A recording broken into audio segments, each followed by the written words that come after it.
Tonight, part two. So wonderful to see you all coming back and some new faces. You'll be able to jump right in and follow along. But tonight, we are going to talk about just a quick review of what we talked about last night. So last night, we talked about the whole fake it till you make it and how this is the most exhausting advice we have ever received and not usually very helpful. And that feeling self-doubt and imposter syndrome is something that 82% of people experience. And so having those feelings of doubt at different points throughout your life, throughout your career is normal. And we rarely get rid of imposter syndrome or imposter phenomenon or self-doubt. It's more about how do you start to dial it down so that you can be productive and really live your full dreams. Last night, we talked about the signs of self-doubt, that overwork and self-sabotage, the high achieving, the fear of failure, the discounting praise, perfectionism, denial of ability, feeling unintelligent, overestimating others and underestimating yourself, and the difficulty internalizing feelings of success. And as we chatted, each of us has different ways in which we felt those things and experienced those things. And seeing how the self-doubt shows up in different ways and in different scenarios for each of us. We talked last night about the self-doubt circles and two main cycles of being worried about your performance.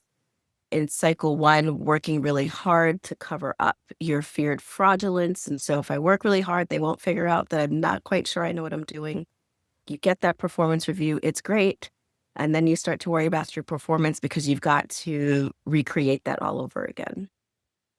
And then cycle two, thinking about performance, but in this way, procrastinating or self-sabotage because of the fear of not being perfect at it, the fear of you don't really know what you're doing. And then you get your performance review and that can get you approval, or maybe you get mixed reviews, which then starts the worrying about performance all over again in that cycle. We talked a little bit about how that shows up for people differently and sometimes not recognizing that self-sabotage is actually part of the imposter phenomenon and that self-doubt. And we talked about the real cost of self-doubt, of sometimes you feel like you're living someone else's dream because it's scary to say what it is that you truly want to do or what you truly feel like you're called to. Sometimes you have decreased self-efficacy at work and don't advocate for yourself, or you're reluctant to ask for help because you feel like you should know everything. And if you have to ask questions, then that means maybe you're right for the role and you're not performing.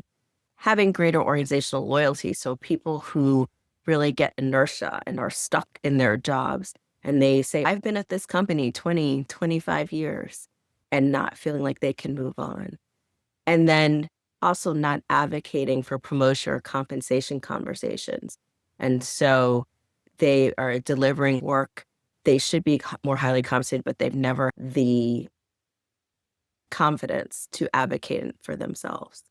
And also being stuck in unhealthy work dynamics. And because of the feeling of, oh, I'm not going to be able to get a job anywhere else, feeling stuck and that they have to stay there. And then which can also, of course, lead to chronic burnout, anxiety, and depression. And then just this whole tendency to not see their value, which can affect career plan and goals and limit their options. And so just the ways in which self-doubt, for me, the inertia, I had a conversation with someone earlier today about someone at their job who has that inertia and being there for 20, 25 years and not being in a core role for that organization, but not stepping out to find a better role that would be a better fit in a company that might really respect or see the value in their skills. And lastly, last night we talked about what is the origin of self-doubt and childhood roles that we play. There's the intelligent one, there's the hardworking one, the survivor, the intelligent one who's one that always gets the good grades, the one that parents don't have to worry about, the one that everything comes easily to them. And they get into college or work. And so for the first time, something isn't easy for them and they feel like it's a fraud, or because it's supposed to be easy, they cover up how hard they're actually studying because if they were truly that smart, they wouldn't need to study. The hardworking one who the messaging that person gets is, your sister, she's really the smart one. Jane, she works really hard. And so she's been successful because she's always the hardworking one. And so that person being made like maybe they aren't as smart because they're seen as the one that has to work really hard and just doesn't come naturally, potentially, as their sibling. And then the third is the survivor, the one that everybody always comes to, the rock of the family, the one that's always been through so much. And they're the ones that, can solve everything. And so in that space, when they are at a place where they need help, it's hard to ask for it because they're always seen as the survivor and the person that doesn't need that assistance.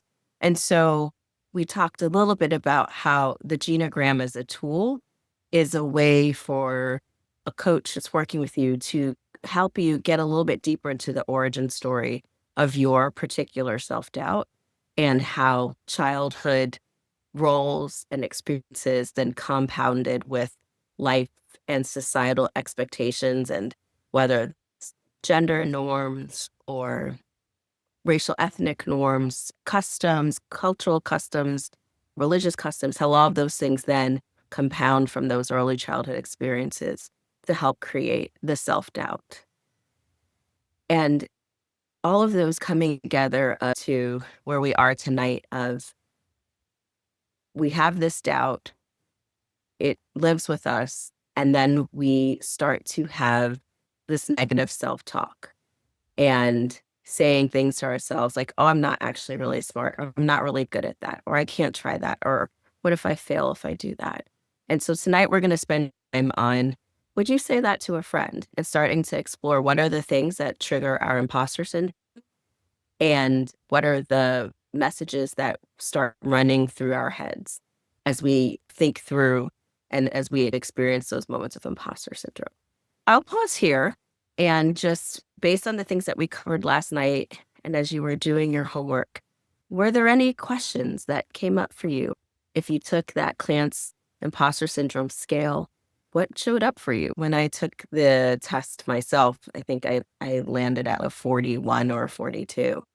And when I first heard about imposter syndrome, I was like, I think I belong in every room I'm in. Like, I don't have imposter syndrome.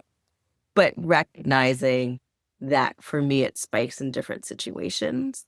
And there are certain situations in which I feel really confident walking in, like I know my information.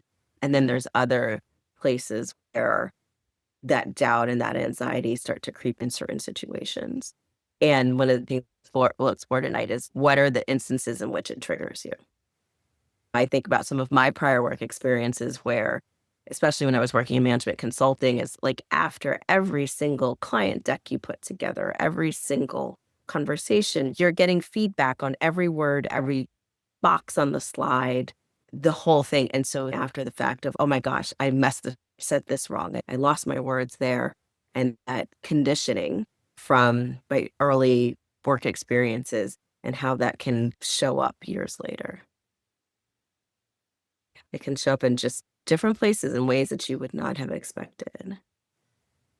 So what we're going to spend a little bit tonight is working in our workbooks and identifying some of the common triggers for imposter syndrome or where it might come up.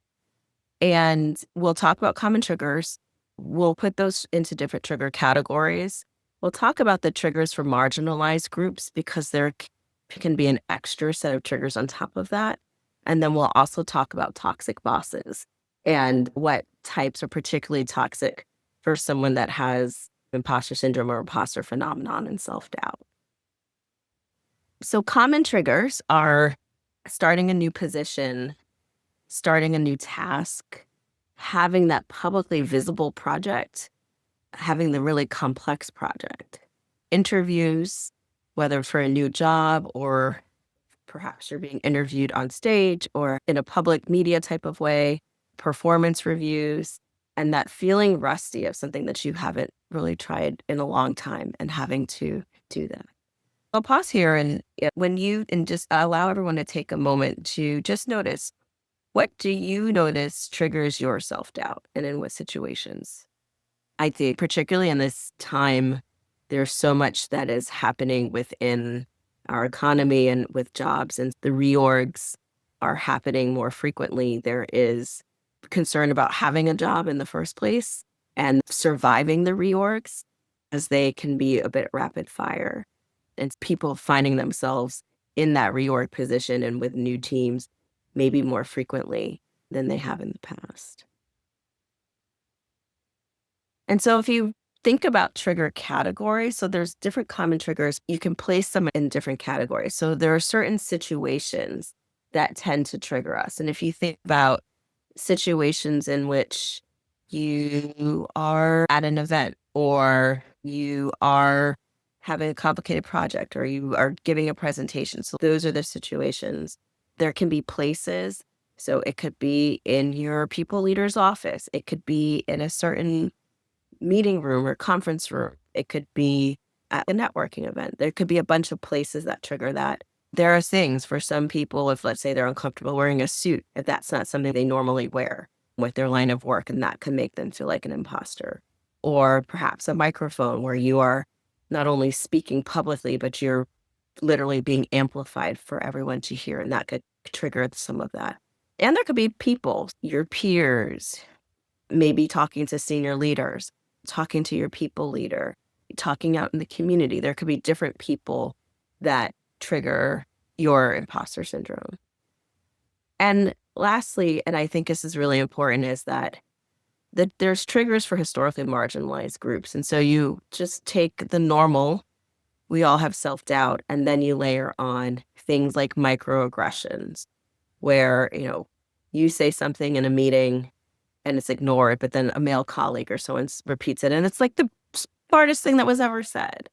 Or the isolation of being a first generation college student and looking around and not seeing anybody who looks like you, or being in an organization where there's nobody who looks like you at all, or who has your background, and that feeling of isolation.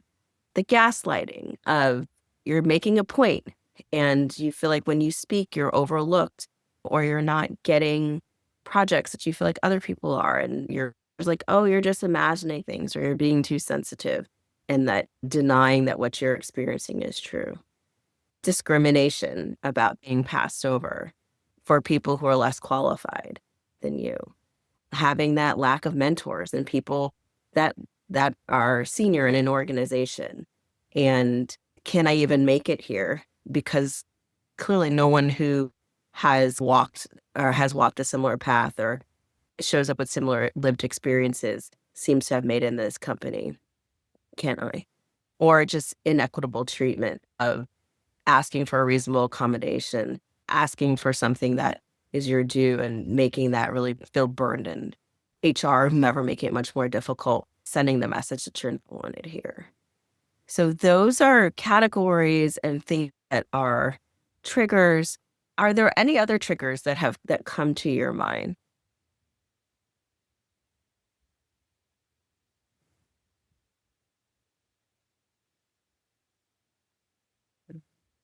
Well, let's get to the fun part around some toxic bosses and how these things show up.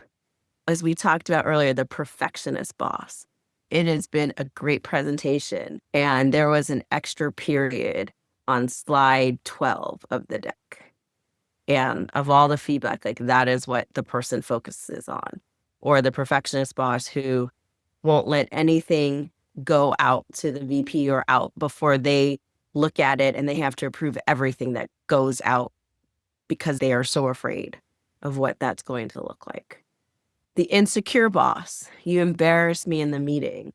And so because of that, I have to be involved in every next step and clear everything that you're doing, because I'm just afraid of what you're doing and how that reflects on me. I've also seen that insecure boss they don't even let you talk in the meeting because they are so worried about managing their own perception. And so you are an extension of them in their minds. And so we're not going to even allow you to make a mistake. The erratic boss. I'm like, the one minute you're a star, the next minute you're a disappointment. I think of this as the terrible significant other. I love you, I hate you. And feeling of you just don't know where you stand.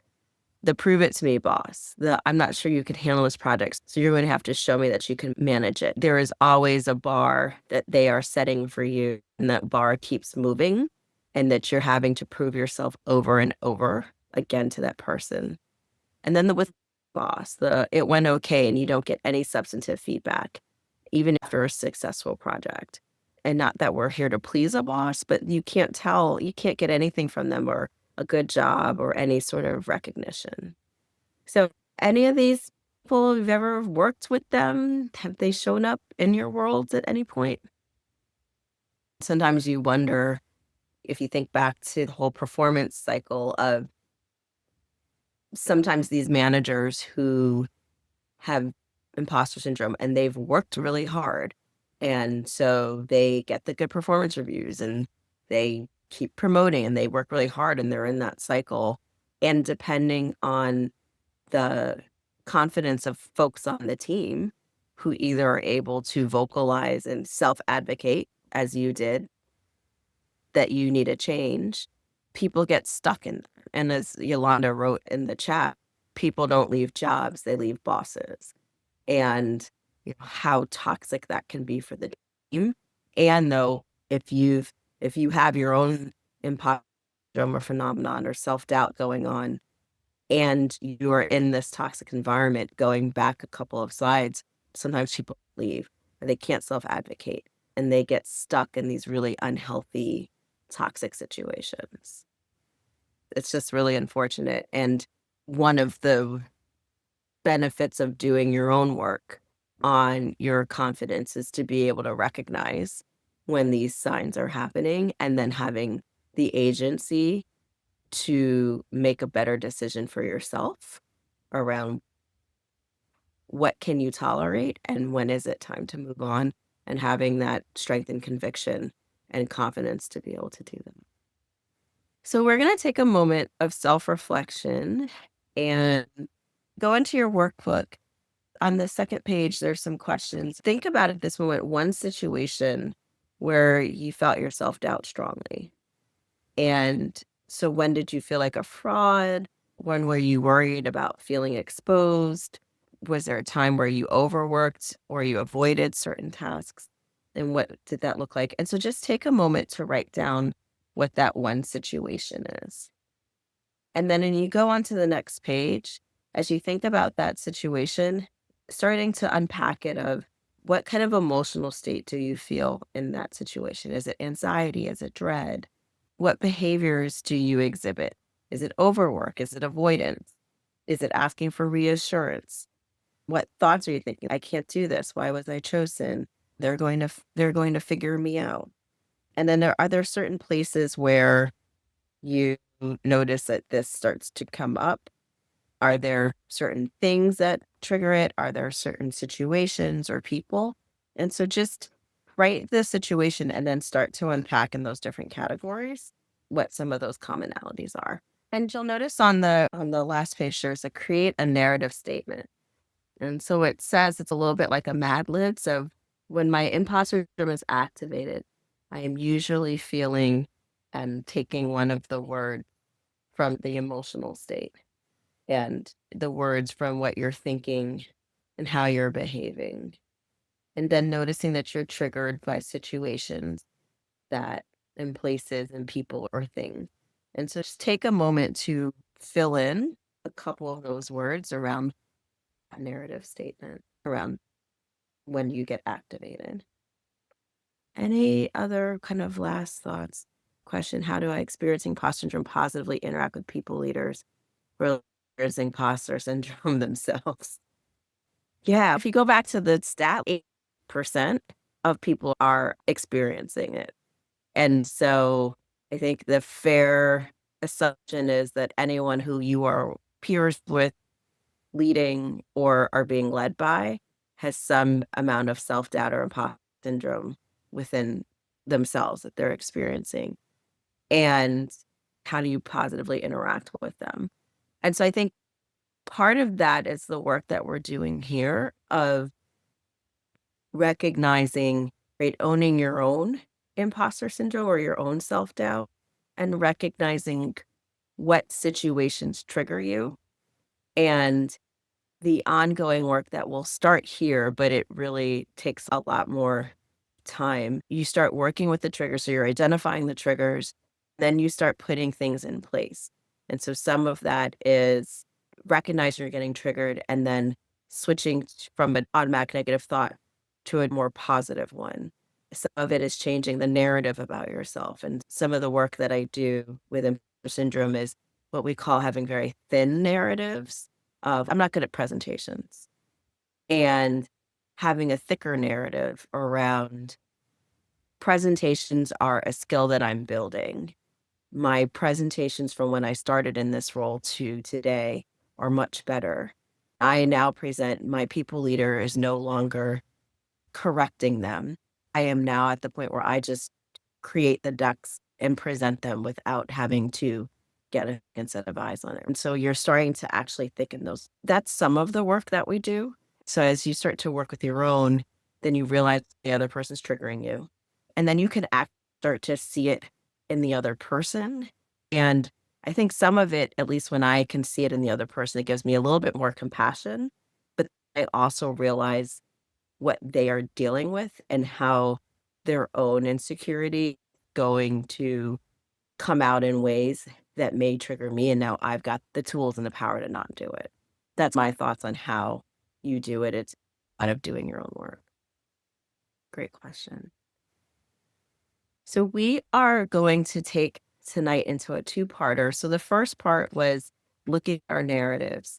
And when we come back tomorrow, we will start to talk about what some of those ants are and doing some self-reflection around what some of those negative thoughts are and how we start to address them and call them out for exactly what they are. So it's such a isn't the ant so cute? I was trying to find you all a cute ant. But we'll start to talk some of this. So if you want to read ahead, you can. There's the information in your workbook, but we will start to look at our ant categories and some of the things that we say to ourselves. If this is some work that you think is really helpful and supportive of you, I'm starting an 8-week class next week to really start to transform and using the framework and tools that can really help support you. This is just literally scratching the surface of all the different tools. And there's a very structured 9-step process that helps start to address self-doubt and imposter syndrome and giving you that you can then come back to when you start to notice that you're triggered. I also recognize that last night I am in my imposter syndrome of not being a web designer nor great on email execution. I recognize that I didn't get all the information out to everyone last night. So if you're still interested in joining, because I am running this course and I'm doing an introductory rate of $997 for the class, and if you pay in full, it's $897. So it's a $600 discount, and I've thrown in $10,000 to $2,000 worth of extra sessions, so 2 one-on-one coaching sessions, as well as I'll still do the genogram assessment if you sign up tonight. So really looking forward to tomorrow. And for those of you that want to do some additional work, think about joining over that next 8 weeks. And we will spend some more time tomorrow on dialing it down and thinking about all those automatic negative thoughts and how do we start to do some work to quiet them. All right. Appreciate everyone joining, and I will see you tomorrow for our final part on automatic negative thoughts and how to dial them down. Take care, everyone. Good night.